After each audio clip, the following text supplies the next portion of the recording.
Irrespective of what we want to get in our life, let it be the health, wealth, a job, the first thing we need to set right is our mindset. This video has top 3 takeaway from the book No Excuses by Brian Tracy. Lesson number 1 is to understand the significance of persistence. Persistence or perseverance is the ability of a man to continue his action irrespective of difficulties and resistance. This is one of the major factors that is present behind all the successful people. Perseverance, patience, and perspiration make an unbeatable combination for success, says Napoleon Hill. Being persistent is more important than working hard or having an inborn talent.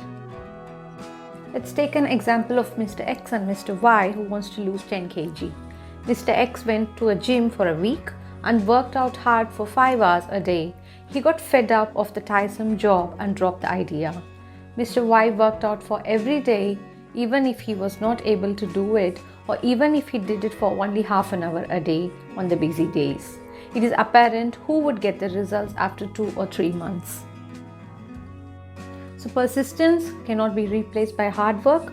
It is the product of a self-disciplined mind that works to create the future rather than having a short-term view. We can see that most of the people live with goals on their minds. When the goals become action, the results are not far away.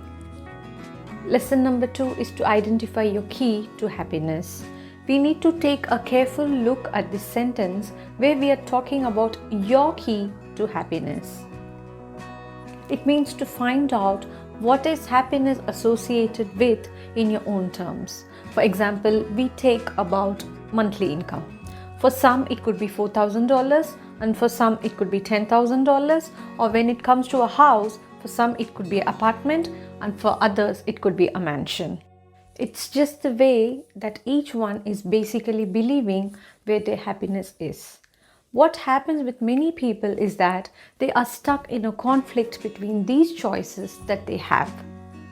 Each moment is a choice that we need to make. Now, how do we make this choice? Let's look at the need, which could be a need for safety, or it could be a need for love or self-esteem. The path to choose your key becomes much more easier when you identify the underlying need. Lesson number 3 is to train your mind for delayed gratification. If we ask 100 people, what is your dreams? They'll come up with all the beautiful ones, and then it is followed by 100 different stories talking about why it didn't work out or why they did not have executed it. The fact is that someone in this world is already doing it no matter what. The important thing is to question yourself, is my stories really true? Am I not able to wake up just because it is too cold outside? Or am I really tired? Or am I making it up? Is there a way to end this excuse generating habit? Can we reach out our dreams irrespective of all these excuses? The secret is that no one ever felt that much gratified that they would go on their dreams. So shifting your focus from gratifying is the only way to get to where you want to go. When developing this kind of self-discipline, a major change happens when you realize that no one is coming to change your life. No one can make you or break you than yourself. Start taking 100% responsibility for your action and get your dreams. Irrespective